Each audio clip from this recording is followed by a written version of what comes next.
అది దానికి ఆ విజయాన్ని మీకే అంకితం చేస్తున్నాను. ఎమ్మెల్యేగా గెలిపించారు. మీరిచ్చిన స్ఫూర్తిని తీసుకొని పిఠాపురంలోనే పవన్ కళ్యాణ్ గెలిపించాలి అంటే జనసేన ఉన్న ప్రతి చోట మనం తీసుకున్న తక్కువ సీట్లే 100% గెలవాలి అని ఒక్క పిలుపునిస్తే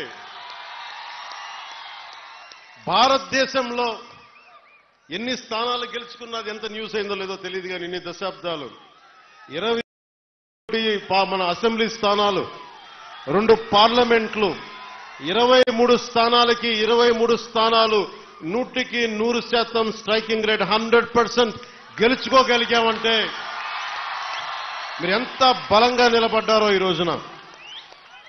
దేశం మొత్తం ఒక చరిత్ర అయింది. అది భారతదేశపు రాజకీయ చరిత్రలో ఇలాంటి అద్భుతమైన విజయం ఎవరు చూడలా. అది ఇచ్చినందుకు జన సైనికులకి, ముందుగా వీర మహిళలకి, కూటమి నేతలందరికీ, కూటమి కార్యకర్తలందరికీ, అసలు జనసేన అనేది ఎందుకు మాట్లాడారంటే ముందుగా భయంతో ఉండిపోయాం. 2019 నుంచి 2024 వరకు భయంతో ఉండిపోయింది నేల.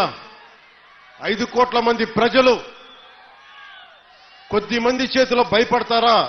ఐపీఎస్లు, ఐఏఎస్లు, అధికార యంత్రాంగం భయపడిపోయే పరిస్థితుల్లో నేను బయటకు వచ్చి నిలబడితే, అన్నా మీతో పాటు మేము ఉన్నామని మా తల్లులు, మా అక్క చెల్లెలు, మా ఆడపడుచులు, మా వీర మహిళలు రౌడీలకు ఎదురొచ్చారు.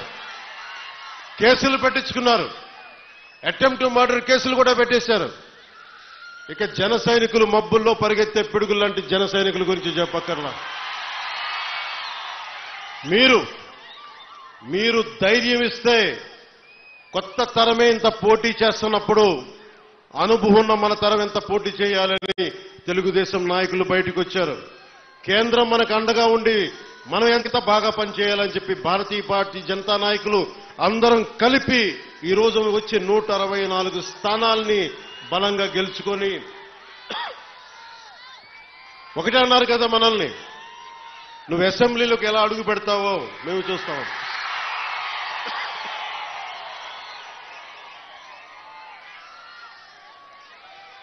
నువ్వు అసెంబ్లీలోకి ఎలా అడుగు పెడతావు, నువ్వు అసెంబ్లీ గేటును కూడా తాకలేవన్నారు. నేను ఎంత సీరియస్ గా తీసుకున్నా నాకు తెలియదు, నేను విన్నా వదిలేశా. కానీ మీరు ఇచ్చిన విజయం పిఠాపురంలో మీరు చాలా సీరియస్ గా తీసుకున్నారు. మా వర్మ గారు చెప్పారు, గేటు నెట్టుకొని రావడం కాదు, బద్దలు కొట్టుకొని వస్తాడు పవన్ కళ్యాణ్. మా వర్మ గారు చెప్పిన ఆ వ్యాఖ్యలే, ఆ ప్రొఫెసీయే నిజమైంది ఈ రోజున. మరి నాకు ఇంత ఘన విజయం ఇచ్చిన మీకు నేను ఎంత రుణగ్రస్తుణ్ణి. కన్నీరు తొడవలేని అధికారం ఎందుకు, నేను ఎప్పుడు చెప్తా ఉన్నా. నేను మీకు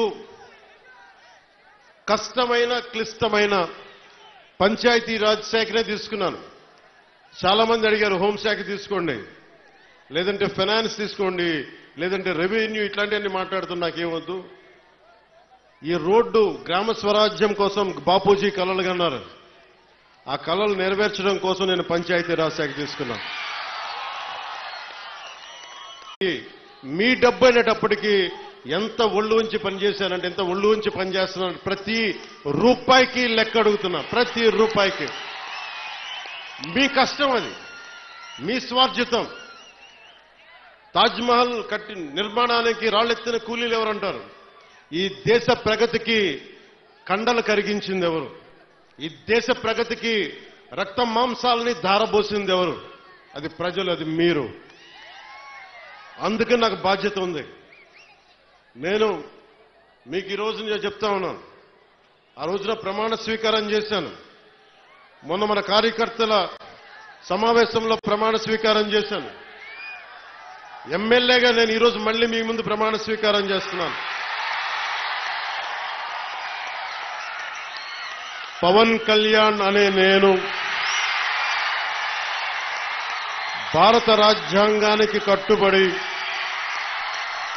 నన్ను అఖండ మెజారిటీతోటి గెలిపించిన నా పిఠాపురం పుర ప్రముఖులకు, పెద్దలకు, ప్రజలకు, యువకులకు, ఆడపడుచులకు, తల్లులకు, యువతులకు, ప్రతి ఒక్కరికి, అన్ని వర్గాల వారికి, ఎస్సీ, ఎస్టీ, బీసీ, ఓసీ, అన్ని మతాలు, ఇస్లాం, క్రిస్టియానిటీ, అన్ని కులస్తులందరికీ నేను హామీ ఇస్తున్నాను.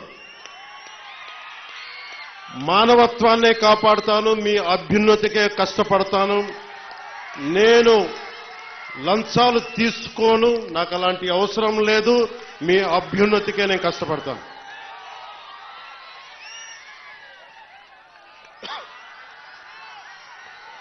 నేను చాలా రోజుల నుంచి మీకు చెప్తా ఉన్నా,